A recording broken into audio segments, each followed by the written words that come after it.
Welcome to the Efus podcast, a podcast produced by the European Forum for Urban Security in collaboration with the IcARUS project, Innovative Approaches to Urban Security. I'm Elizabeth Johnston, the Executive Director of Efus, the European network of 250 local and regional authorities dedicated to urban security policies. I'm very glad today to be joined by Monica Diniz, Head of Prevention, Security and International Relations at the City of Lisbon. Hello, Elizabeth. By Rui Pino, JDL Project Coordinator. Hello, Elizabeth. And by Sandra Rodriguez, Municipal Police Officer in Lisbon. Hello. Welcome to the three of you. Let's start with you, Monica. Can you share with us a little bit of background on what problem you were trying to tackle when you set up the JDL, Design Lisbon, a tool which offers a design-oriented approach to involve young people in community safety? Yes, it was first on prevention of juvenile delinquency, but for us, it was prevention of risk behaviors. How could we promote better protective factors among our youth? And the main reason for that was because, especially after the COVID pandemic, we felt in the community policing neighborhoods in Lisbon that the relationship with youth and police has changed. A lot of police officers, they said that the young people, especially adolescents, became to have more defiant behavior towards them than before. This is something new because they knew them before, but in the 2-3 year times, they changed. So for us, it was important. How could we, at the same time that we wanted to promote protective factors and healthy behavior among youth, at the same time, how could we better have developed this relationship between the police and youngsters? And so this was our main challenge with the tool we have developed later. And you started the partnership with Rui's association, or already had this partnership, and designed the project together? Well, it was because we have meetings on a daily basis under the Community Policing Project. It's what we call our security group partnership. So was something that was already mentioned.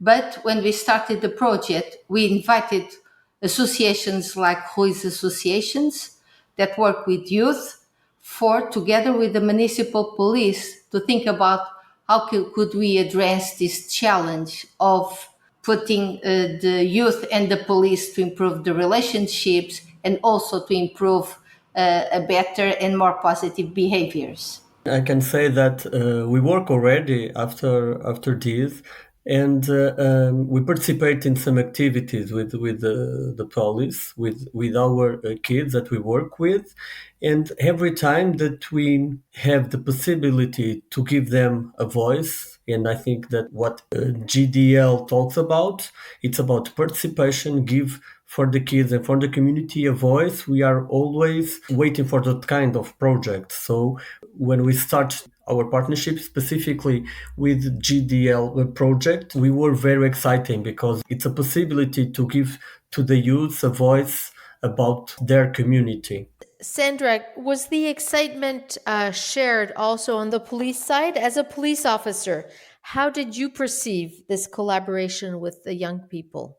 By showing young people that everyone has the same concern, the youth, the sports and the youth associations, the police, they all want the best for the neighborhood, the young people, by exposing their ideas and fears to representatives or of institutions. They are left with the feeling that they have a voice and the competence to decide what they want and what they need from themselves. This process helps them to feel included in the neighborhood, and that together with the institutions they will achieve better results. Were you used to working with police authorities specifically, or do you think that was a big adaptation for you all? No, we already work with the police in some activities that we develop in a specific neighborhood in Lisbon. But of course, we have an adaptation to start the process, to start developing the JDL process. But I think the fact that we meet already, the people that were working with us, like Sandra and other agents, was very easier for the youth to work with them and work together. And Sandra, if you would like to answer that question. The police-citizen relationships is always very important. During the GDL demonstration, it was important that the young participants see the police almost as one of them, in the sense that we are there to support them so they could see the police as an asset. It was important that we are not only present when something wrong happens or to repress them. We can analyze problems and develop solutions for a better life in the neighborhood to help to counter their limitations, difficulties, and adversities on life. So we try they did not see us a repressive way, but rather as someone they can trust. Thank you. Monica, you mentioned the local security councils and have a great experience of working on this community involvement. What was specific, in your opinion, about JDL? Was it the designs oriented approach? I would think so, because it was a very structured method that we follow through. I think this was really helpful. And I would say also that the fact that we start this together, when we first have our local workshop and with all our key stakeholders working with youth, we started to think together, what should we address? And this make us having like a common goal and to listening to each other. What we discovered was that we were in tune about and this was mentioned by the youth workers. Whatever is going to be the tool to young people, they are the ones they have to decide for themselves what they will have to do. And this was from the starting point, right, Rui? Yes, that gives some orientation and demonstrate that the community has some problems that they identify and they give some solutions. And it's a process that we share with the citizens and the institutions that are involved, like the municipal policy and other institutions that participate in the specific groups that Monica talked about. It's like a co-participation. Could you describe for us a little bit concretely and walk us through the different steps of the project? Our main steps was to define about what was our challenge. That was in that first workshop I mentioned about. And then after that, and because we have under the IcARUS program, we have also the universities, and we have the University of Salford with us. And they had already shared and they have developed also Youth Design Against Crime program that has the same challenges that we were discussing about to use in Lisbon. So we took it from there based on what works. That's also what we have been developing under the roadmap with the University of York and Leeds. And so it was developed like a proposal to our partners on the second workshop based on Youth Design Against Crime. So that's when we have the Youth Design Lisbon, based on already previous work, but taking into account what our youth workers, our partners from the community policing in Lisbon have proposed. After it was again validated by our partners and we incorporate the suggestions, it should include life skills for youth. Should be a program where the youth will be the ones that will have to contribute for the solution themselves, or the criteria that we have identified.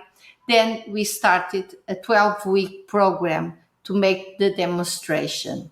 And from that, Rui, I pass it to you. So just to say before, we have a training session to prepare the youth workers and the police mentors. And after that, the training, we have a launch event with the young people. Yeah, and the first part was very important for us, like a mentors of the project. And after that, the idea here was how to explain, how to present the project to the youth in our specific community.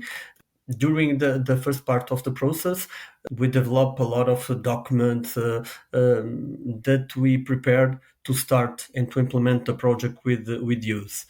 And for youth, it's very important when we talk about competition, because we are different teams in the same community, and the competition between them, a healthy competition, of course, because the most important is not to win, but the most important is the fair play during the process. So for us, and I think for the mentors from the police and for the kids, the most important is the process, not the ending. And every week we have a meeting together, each team with two mentors, one from our association, another one from the police, agent from office from the municipal police.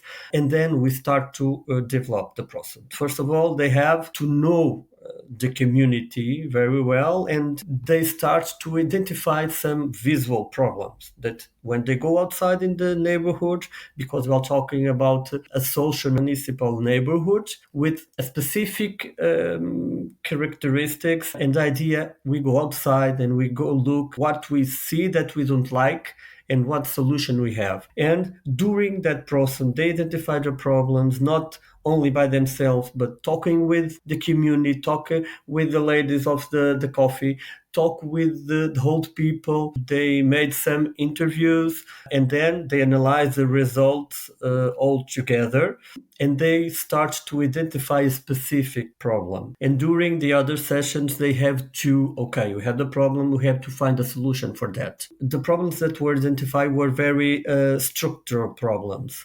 At the end, they have a wonderful job. They identify the solution, the problems, and they build some maquettes from the solutions. And they have the opportunity to present the solution to the mayor of Lisbon. And at the moment, some of the projects have already effective resolution. Some of them we are waiting, but we think that they are in the good way.